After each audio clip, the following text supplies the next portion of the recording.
오늘 하나의 말씀은 마가복음 3장 31절에서 35절 말씀입니다. 함께 읽겠습니다. 그때 예수의 어머니와 동생들이 와서 밖에 서서 사람을 보내어 예수를 부르니 무리가 예수를 둘러 앉았다가 여짜오되 보소서 당신의 어머니와 당신들과 너희들이 밖에서 찾나이다. 대답하시되 누가 내 어머니며 동생들이냐 하시고 둘러앉은 자를 보시며 이르시되 내 어머니와 내 동생들을 보라. 누구든지 하나님의 뜻대로 행하는 자가 내 형제요 자매요 어머니이니라. 아멘. 가족이라는 단어를 사전에서 찾아보면 부부를 중심으로 하여 그로부터 생겨난 아들, 딸, 손자, 손녀 등으로 구성된 집단 또는 그 구성원이라고 나옵니다. 우리가 미성년자 자녀를 위해서 뭔가 법적인 일을 할 때나 예를 들면 미성년자 자녀의 통장을 만들어 주거나 아니면 병원에 데리고 가거나 했을 때 우리가 가져가야 될 게 있어요. 그게 가족관계 증명서라는 것입니다. 또 연로하신 부모님을 대신하여 여러 법적인 일을 처리하거나 병원에서 약을 처방받을 때도 가족관계 증명서가 요구됩니다. 이런 것을 보면 보호받아야 될 아이, 또 자신이 할 수 없어서 대신 누군가에게 내 일을, 내 개인적인 일을, 내게 중요한 일을 부탁할 수 있는 관계, 그 관계가 바로 가족이라는 것이죠. 그러니까 나를 대신할 수 있는 사람, 유일하게 법적으로 나를 대신할 수 있는 사람이 바로 가족인 것입니다. 그만큼 가족은 가장 가까운 관계이고 내가 의지할 수 있는 가장 큰 힘이 되는 관계입니다. 한 번쯤은 다 이런 생각을 해보셨을 거예요. 재벌 회장이 내 아버지였다면, 그런 생각 해보셨죠? 요즘 드라마가 다 대부분 그런 거 아닙니까? 막 했는데 알고 봤더니 저 재벌의 회장이, 저 회사의 회장이 내 아버지다. 나를 예전에 버렸던 아버지다. 이런 드라마들 많잖아요. 그래서 갑자기 막 그 아이가, 그 사람 주인공이 막 이제 도움을 받아서 잘 되고 이런 것들을 보게 되면서 만약에 우리 아버지가 저 재벌 회장이었다면, 이런 생각을 하죠. 왜 그런 생각을 합니까? 내 아버지가 재벌의 회장이면 나는 일을 하지 않아도 잘 먹고 잘 살 수 있을 텐데, 저 재벌이 가지고 있는 재산이 내 거가 될 텐데, 이런 생각을 해요. 왜 내가 열심히 일을 해서 돈 벌지 않았고 저 다른 재벌의 우리 아버지가 가지고 있는 재산이 내 거가 될 거라 생각합니까? 그렇게 생각하는 이유가 바로 가족이기 때문에 그런 거죠. 가족은 그만큼 가까운 거예요. 이런 생각하지 않습니까? 저는 개인적으로는 이런 생각을 합니다. 만약에 우리 아들들이 나중에 커서 유명한 사람이 된다면, 연예인이 되거나 아니면 유명한 사람이 된다면, 그러면 얼마나 좋을까? 그러면 그 아들들을 보기 위해서 교회 사람들이, 젊은이들이 가득 찰 텐데, 이런 생각들도 하게 됩니다. 아픈 사람은 가족 중에 누굴 찾게 돼요? 의사를 찾게 돼요. 우리 가족 중에 의사가 있다면 얼마나 좋을까? 이런 생각을 하게 되죠. 또 법적으로 억울한 일을 당한 사람은 자신의 가족 중에 아니면 친척 중에 법에 관련된 판사나 검사나 변호사가 없는지 막 수소문하게 됩니다. 물론 가족이 아니어도 의사가 환자를 돌보고 변호사가 도와주지만 가족이냐 아니냐는 그 도와주는 것에 있어서 큰 차이를 갖게 된다라는 것이죠. 가족이면 한 번 더 보게 되고, 가족이면 한 번 더 마음 쓰게 되고, 가족이면 내가 좀 더 적극적으로 나서는 거, 바로 그게 가족이란 거예요. 그래서 가족은 사실 이 세상에서 내 편, 나와 함께하는 사람이다 라는 의미도 있는 것입니다. 그렇기 때문에 성경에서도 보고 또 우리가 세상에서 봐도 가장 불쌍한 사람은 어떤 사람이냐? 고아나 가족이 없이 혼자 된 사람들입니다. 이들은 자신이 의지할 수 있는, 자신을 보호할 수 있는, 함께할 수 없는 가족이 없기 때문이죠. 우리는 사실 가족 속에서 태어나지만 태어날 때부터 부모님이라는 가족이 있잖아요. 그리고 형제라는 가족이 있습니다. 또 할머니, 할아버지라는 가족이 있습니다. 우리 인생은 그렇게 가족 속에서 태어나면서 점점점 나이를 먹어가면서 그 가족들이 한 명 한 명 먼저 하늘나라 가시고 무슨 일이 있어서 떠나가고 이러면서 가족에서 태어나서 어쩌면 혼자 되는 그런 것이 인생 아닐까 싶습니다. 그래서 인생은 노년이 되면 쓸쓸해질 수밖에 없는 것이죠. 그런데 여러분, 우리에겐 또 하나의 가족이 있습니다. 바로 예수님의 가족입니다. 그것이 바로 교회라는 거예요. 여러분, 교회를 건물로 생각하거나 교회를 내가 어려울 때 나를 도와줄 수 있는 사회 복지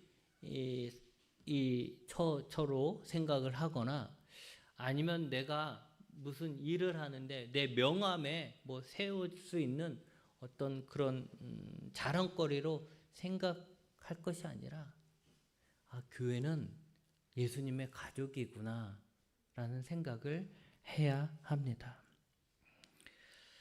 내가 그래서 교회에 속해 있다라는 것은 나는 예수님의 가족 중에 하나다. 나는 예수님의 가족 안에 들어와 있다라는 것이지요. 그리고 우리가 서로 예수님의 가족이라는 것은 결국 우리는 예수님 안에서 서로 형제, 자매들이 된다라는 것입니다. 여러분, 우리가 교회 안에서 누군가를 부를 때, 우리 서로를 부를 때 직분을 통해서 부르잖아요. 김 집사님, 이 권사님, 이런 식으로 직분을 넣어서 부릅니다. 그런데 그 전에 먼저 부르는 호칭이 있어요. 직분 전에 먼저 부르는 호칭이 있죠. 그게 바로 형제, 자매입니다. 우리는 형제님, 자매님이라는 말을 요즘 좀 잘 안 쓰긴 하는데 그렇게 부르곤 했죠. 그래서 예를 들면 김도훈 형제 뭐뭐 하시겠습니다. 이런 식으로 이렇게 형제라는 말을 서로 붙였어요. 근데 어느 교회는 이것도 어색하다. 누가 우리가 형제들 간에 형한테 형제님 하고 여동생한테 자매님 하냐. 그러니까 교회에서는 예수님의 가족이니까 그런 호칭도 바꿔야 된다. 그럼 어떻게 하냐? 진짜 가족처럼 불러야 된다. 그래서 나보다 나이가 많으면 누님, 나보다 나이가 어리면 동생 이렇게 하라는. 그래서 남자분을 부를 때 나보다 나이 많은 남자분은 오빠라 부르고 이렇게 하라는 거죠. 그렇게 하는 교회도 있다고 합니다. 근데 우리가 그런 호칭을 쓰는 이유는 뭐죠? 오빠, 동생, 누나 이런 호칭을 써야 된다라고 하는 이유는 우리가 가족이기 때문에 그런 거예요. 예수님은 약 30살에 공생애를 시작하셨습니다. 이제 하나님의 아들로서 메시아로서 이제 공적인 일을 시작하신 것이죠. 그때 예수님을 따르는 사람들이 많이 있었지요. 사람들은 예수님의 가르침을 받고자 하고 어떤 사람들은 예수님께 치료를 받고자 하여서 예수님을 따라다녔어요. 예수님은 사람을 끄는 힘이 있었어요. 사람들의 갈급함을 채워주시고 그들에게 하나님의 나라를 전해주셨기 때문에 사람들은 그 예수님을 따라다닌 거예요. 오늘 우리가 읽은 말씀에 나오는 날도 마찬가지입니다. 사람들은 여전히 예수님을 따라왔고 예수님이 머무시는 집에 이미 예수님의 말씀을 듣고자 하는 사람들이 가득 찼어요.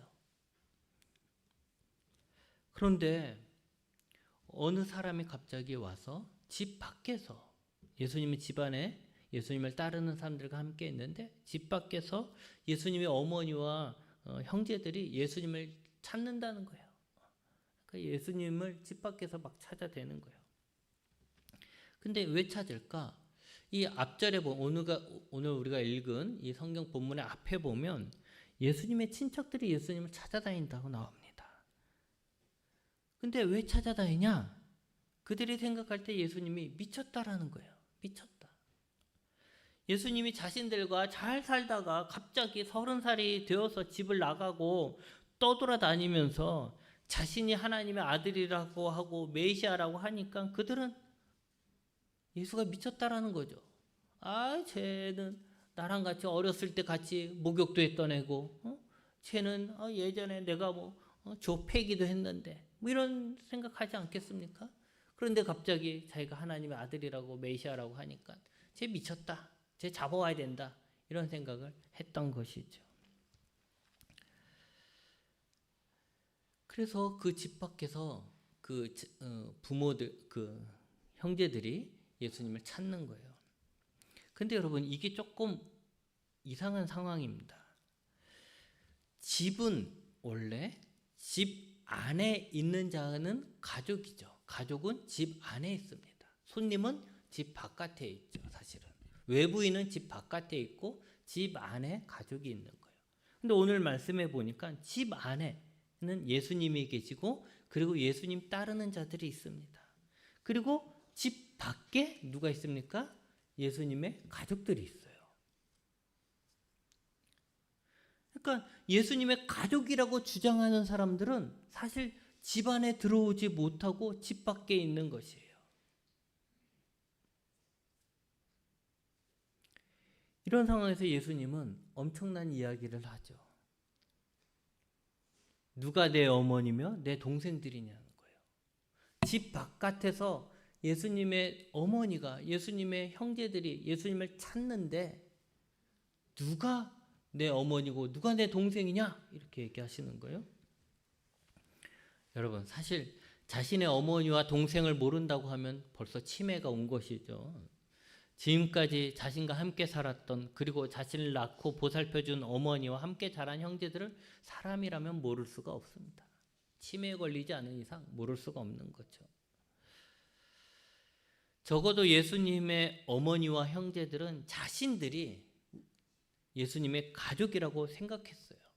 그리고 그것이 일반적입니다. 왜? 함께 자랐으니까, 한 부모 밑에서 컸으니까 우리가 가족 아니냐? 이렇게 생각을 한 거죠. 그런데 예수님은 자신을 둘러싼, 자신의 말씀을 듣고 있는 그 사람들을 보면서 이들이 내 가족이다라고 합니다.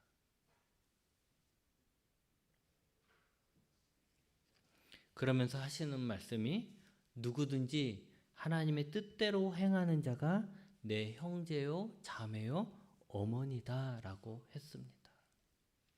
누가 예수님의 어머니라고요? 하나님의 뜻대로 행하는 자. 누가 예수님의 형제라고요? 하나님의 뜻대로 행하는 자. 그 자가 내 형제고 어머니다. 내 가족이다. 이렇게 얘기하는 것이죠. 예수님을 사람으로 보면 예수님이 이런 말을 이해할 수가 없습니다. 왜냐하면 사람들에게 있어 가족은 피로 연결되었기 때문에 그런 거죠. 왜 고슴도치도 자기 아들을 이쁘다고 한다잖아요. 왜 고슴도치가 자기 아들을 이쁘다고 하겠어요? 나와 피로 연결된 내 가족이니까, 내 자녀니까 이쁘다고 하는 거죠. 그게 일반적인 거예요. 사람이라면 당연한 거죠. 그런데 여러분, 우리는 사람 예수님을 믿는 게 아닙니다. 마치 부처가 왕자로 태어났다가 어느 날 깨달음을 얻고 해탈해서 나가서 이렇게 했던 그런 식으로 사람 예수님을 믿는 게 아니라는 거예요. 우리는 예수님을 어떻게 고백하죠? 하나님의 모습으로 오신 하나님이라고 고백을 하고 믿고 있습니다. 다시 얘기하지만 예수님이 부처처럼 깨달음을 얻어서 신이 된 게 아니에요. 예수님은 이 땅에 오실 때부터 오시기 전부터 하나님이셨고 하나님이 인간의 몸으로 입어서 오신 것이다 라는 것이 우리의 고백인 것이죠.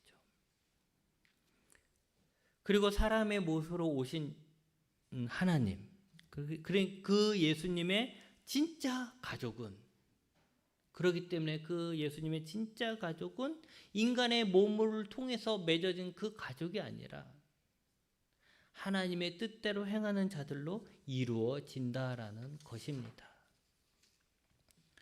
어떤 사람들은 이렇게 이야기합니다. 왜 신을 믿어도 외국 신을 믿냐? 왜 이스라엘의 신을 믿냐? 마치 국산보다 외제차를 더 선호하는 것처럼 신도 외국 신이 더 좋은 거냐? 이왕 신을 믿으려면 한국산 신을 믿어라. 한국 신을 믿어라. 막 이렇게 얘기를 하죠. 그런데 여러분, 우리는 이스라엘이라는 외국의 신을 우리가 믿는 것이 아닙니다. 예수님은 분명히 하나님의 뜻대로 행하는 자라면 누구든지 예수님의 가족이라고 했습니다. 예수님이 사람으로 태어나신 나라와 시대가 우리랑 달라도 우리가 하나님의 뜻대로 행한다면 우리는 예수님의 가족인 것이죠. 눈치 보고 외국 신을 섬기는 눈치 보는 그런 사람들이 아니라는 거예요. 우리는 예수님과 가족이라는 거예요. 그래서 예수님과 우리의 관계가 먼 관계가 아니라 가장 가까운, 나를 대신할 수 있는, 나를 보호할 수 있는 그런 가장 가까운 관계가 되는 것입니다. 여러분, 예전에 삼성전자에서 광고 카피로 이런 문구를 썼어요. 또 하나의 가족, 삼성 뭐 이런 식으로 해서 또 하나의 가족이라는 카피를 사용했습니다. 왜 그랬을까요? 그들은 제품을 팔기 위해서 비유적으로 삼성이라는 이 브랜드를 소비자에게 가깝게 친밀하게 느끼기 위해서 또 하나의 가족이란 말을 사용한 것이죠. 그런데 오늘 예수님이 내 가족이다, 내 부모고 내 어머니고 내 자녀라고 얘기한 것은, 그러면 또 예수님도 그처럼 하나의 비유로서 그만큼 가깝다, 이런 식으로 비유로서 말씀하신 거냐? 그것은 아닙니다. 예수님은 분명하게 예수님의 가족이 어떤 사람들인지 말씀하신 거죠. 하나님의 뜻대로 행하는 자가 예수님의 형제이고 자매이고 어머니라는 것입니다. 여러분, 이 말을 우리는 좀 진지하게 생각해야 돼요. 우리가 예수님의 가족입니다. 이 말을 우리는 좀 진지하게 받아들이기 바랍니다. 하나님이 나의 아버지이시고 예수님이 나의 맏형 또는 큰 오빠라고 생각해 보십시오. 진짜 하나님이 나의 아버지고 예수님이 나의 형제이고 내가 예수님과 같은 가족이라면 이것이 얼마나 대단한 가족입니까? 재벌의 회장이 아니라 또 어떤 유명한 의사나 뭐 또 법조계에 있는 사람이 아니라 하나님이 나의 아버지가 되고 예수님이 나의 형제가 되는데 이것보다 더 큰 자랑거리가 어디에 있겠습니까? 아버지이신 하나님이 나를 보호하지 않겠습니까? 아버지이신 하나님이 나를 돕지 않겠습니까? 맏형이 되신 예수님이 나는 자랑스럽지 않겠습니까? 하나님이 우리를 가족으로 부르셨기에 우리는 하나님의 사랑을 받고 형제의 사랑을 받는 것입니다. 하나님, 예수님과 같이 가족이 될 수 있다는 것은 참으로 그런 의미에서 참 기쁜 소식이 아닐 수가 없는 것이죠. 하나님이 왜 너를 도와줘야 돼? 나는 하나님의 가족이니까. 예수님이 왜 너의 기도를 들어줘야 돼? 난 예수님 가족이니까. 이렇게 되는 거예요. 그러면 우리는 이제 예수님의 가족이 되는 이 조건으로 말씀하신 하나님 뜻대로 행하는 자가 어떤 자인지 알아야 되겠죠.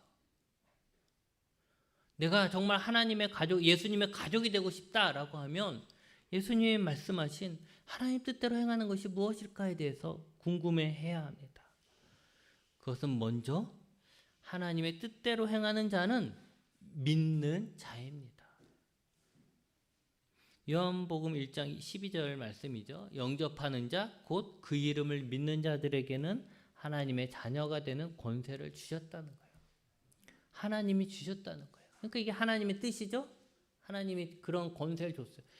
예수님을 영접하고 예수님을 믿는 자에겐 내가 하나님의 내 자녀가 되는 권세를 주겠다. 이것이 하나님의 뜻인 거예요.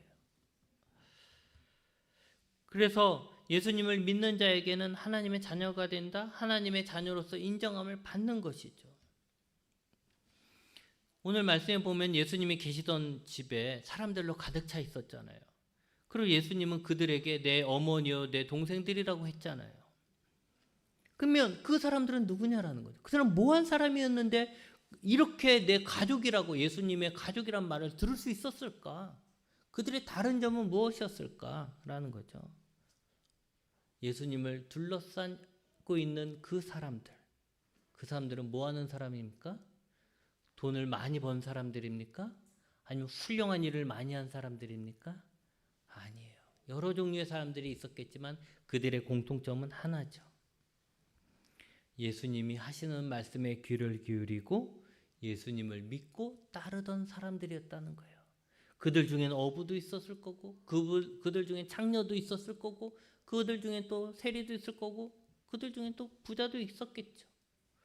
어쨌든 간에 그게 중요한 게 아니라 그들에게 중요했던 것은 그들이 예수님의 말씀을 듣고 따르는 사람들이었다.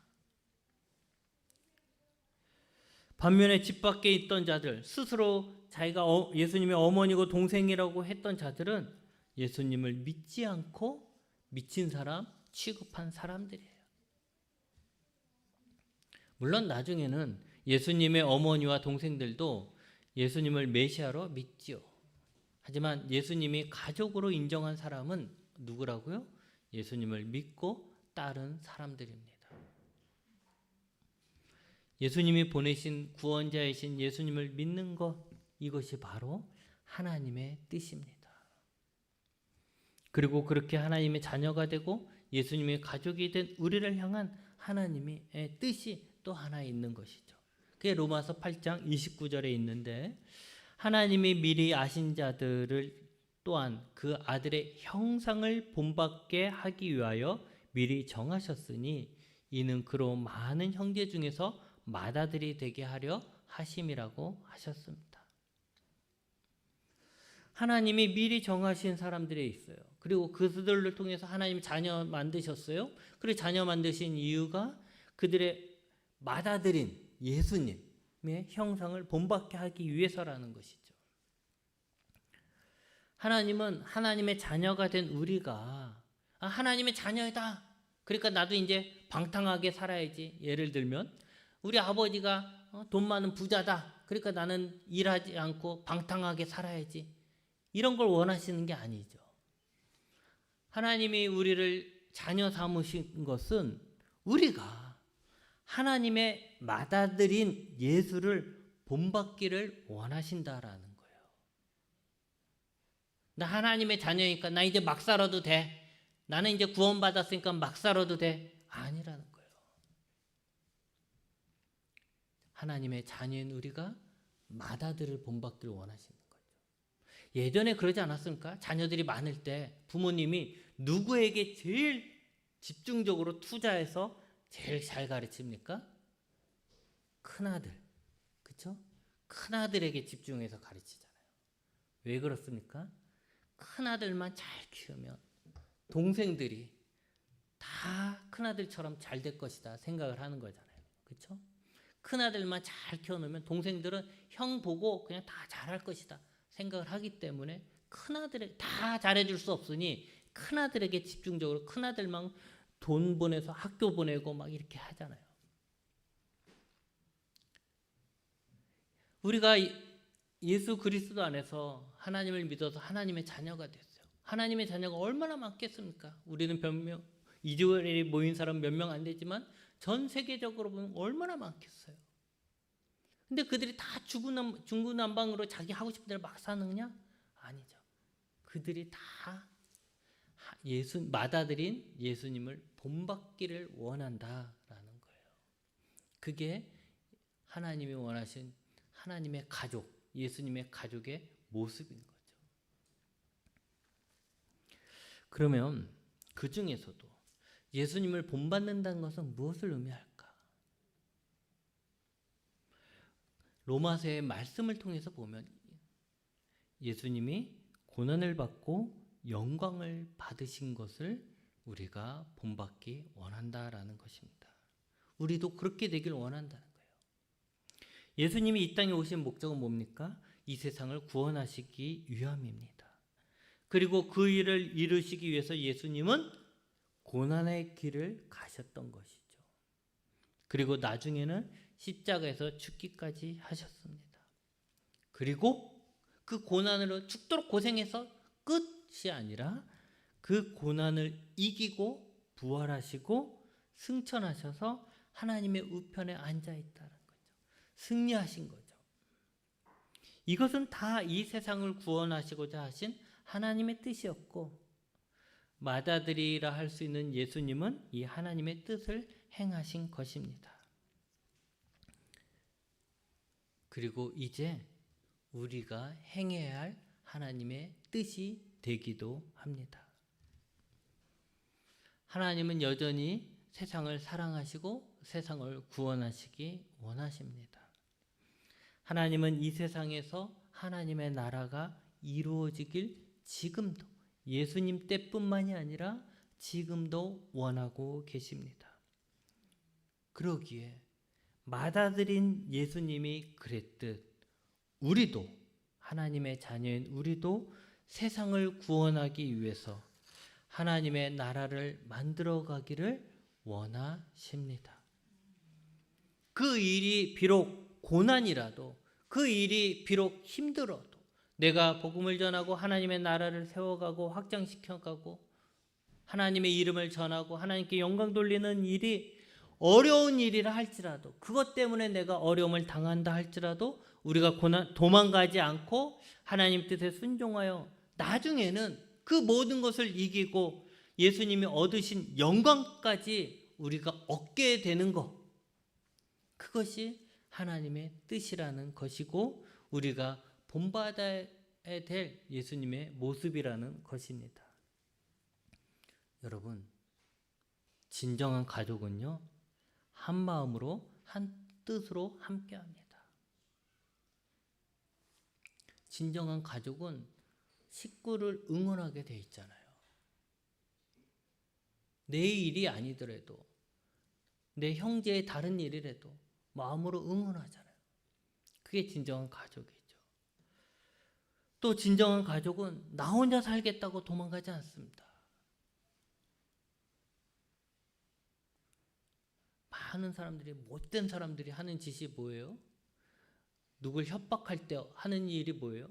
그 사람을 협박하는 게 아니라 그 사람의 가족을 협박하잖아요. 네가 내 말 안 들으면 네 자녀는 어떻게 돼? 네 부모는 어떻게 돼? 네 형제는 어떻게 돼? 이런 식으로 하잖아요. 가족이라면 그 협박을 못 이기죠. 왜? 나만 살겠다 도망가는 건 가족이 아니기 때문에 그래요. 진정한 가족은요, 여러분, 고난도 함께 받고요, 영광도 함께 받는 것입니다. 진정한 가족은요, 아버지의 뜻을 다 같이 따르고 그 뜻으로 똘똘 뭉치는 것입니다. 여러분, 우리가 진정으로 하나님의 자녀가 되었다면 우리는 우리의 아버지이신 하나님의 뜻 안에서 똘똘 뭉쳐야 합니다. 우리가 진정으로 예수님의 가족이 되었다면 예수님이 우리를 위해 받은 그 고난, 예수님이 가신 그 고난의 길을 외면할 수가 없습니다. 우리가 가족이라면 우리는 아버지이신 하나님의 뜻을 이루기 위해 맞아들인 예수님이 고난을 참고 견디며 승리한 것을 우리는 본받아야 합니다. 여러분, 우리가 교회를 세우기 위해 노력하고 헌신하는 것은 선택사항이 아닙니다. 만약 교회를 아까 처음에 이야기한 것처럼 내가 도움받을 곳으로만 생각한다면 우리는 교회를 대할 때마다 어떻게 하면 교회에서 내가 도움을 받을 수 있을까? 어떻게 하면 목사님에게 내가 도움을 받을 수 있을까? 이런 생각만 할 거예요. 그리고 만약 교회가 내 알을 좀 돋보이게 하는 일이라고 하면 내가 어느 교회를 가면 어느 유명한 목사님을 찾아가면 내가 좀 더 돋보이지 않을까 생각을 하게 되고 어느 더 큰 교회, 어느 오래된 교회를 찾아가게 될 거예요. 왜? 그래야 내가 좀 더 그 교회에 속해 있다는 것이 내게 조금 더 자랑이 될 수 있기 때문에 그런 거죠. 그런데 우리가 교회를 예수님의 가족이라 생각하고 예수님의 뜻을 이루어가는 그런 공동체라고 생각한다면, 그래서 예수님이 그랬던 것처럼 우리도 교회를 세워가기 위해서 헌신해야 된다는 것을 생각한다면 우리는 교회를 생각할 때 어떻게 생각할까요? 내가 이 교회를 위해서 해야 할 일이 무엇일까? 내가 조금이나마 나를 필요로 하고 내가 하나님의 나라를 세워가는 데 있어서 조금이라도 도움이 되는 그런 곳을 찾게 될 것입니다. 여러분, 다시 한번 얘기하지만 우리가 하나님의 자녀가 된 우리가 예수님의 맞아들인 예수님을 본받아야 될 우리가 교회를 세우기 위해 하나님의 나라를 세우기 위해 노력하고 헌신하는 것은 선택사항이 아닙니다. 그것은 우리를 하나님의 자녀로 부르신 하나님의 뜻인 것이고 하나님을 아버지라 부르는 우리의 당연한 의무입니다. 그러기에 우리가 교회를 세워가며 당하는 고난은 어리석은 것이 아니에요. 너는 왜 그런 교회 가갖고 이렇게 힘들게 편안하게 신앙생활하지 않고 그렇게 힘들게 일해? 이런 말 들을 때가 종종 있죠. 그런데 여러분, 그것은 그가 어리석어서 그런 것이 아니라 그가 예수님을 본받고자 해서 그렇게 되는 것입니다. 안타까운 것은 많은 사람들이 편하게 신앙생활을 하려고 합니다. 이제는 예수님을 위해 고난받는다라는 단어의 뜻도 모를 거예요. 예수님 믿는데 왜 고난당해? 이렇게 얘기할 거요. 조금도 손해보지 않으려고 합니다. 그러나 그것은 예수님의 가족으로서 아버지인 하나님 뜻도 아니고 맞아들인 예수님을 본받는 것도 아닙니다. 그리고 그것은 한마음 한뜻으로 가장 끈끈한 가족의 유대를 해치는 나쁜 일인 것이죠. 왜? 모두 다 한마음으로 하나님의 나라를 세우기 위해서 노력을 하는데 내가 왜 그래야 돼?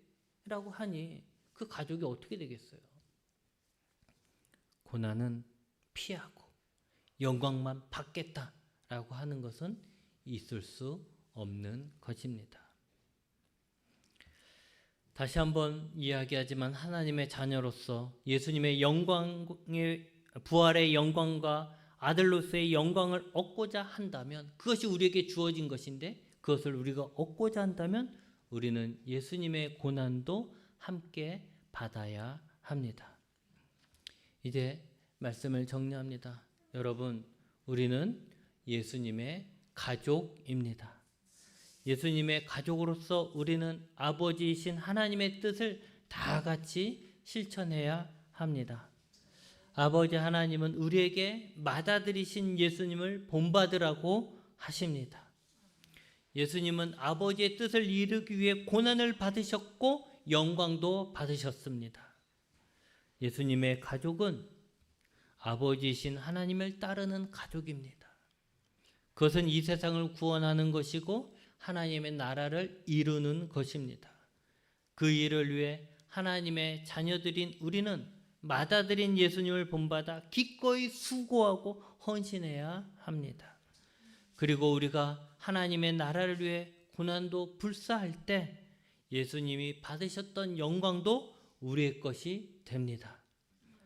바라기는 우리가 육신의 가족만을 위해 살지 말고 우리의 영원한 가족, 예수님의 가족으로서 아버지 하나님의 뜻을 이루고 맞아들이신 예수님을 본받아 기꺼이 고난도 감수하며 마지막 날 하나님의 자녀가 받게 될 영광을 소망하며 사시기 바랍니다. 기도하시겠습니다.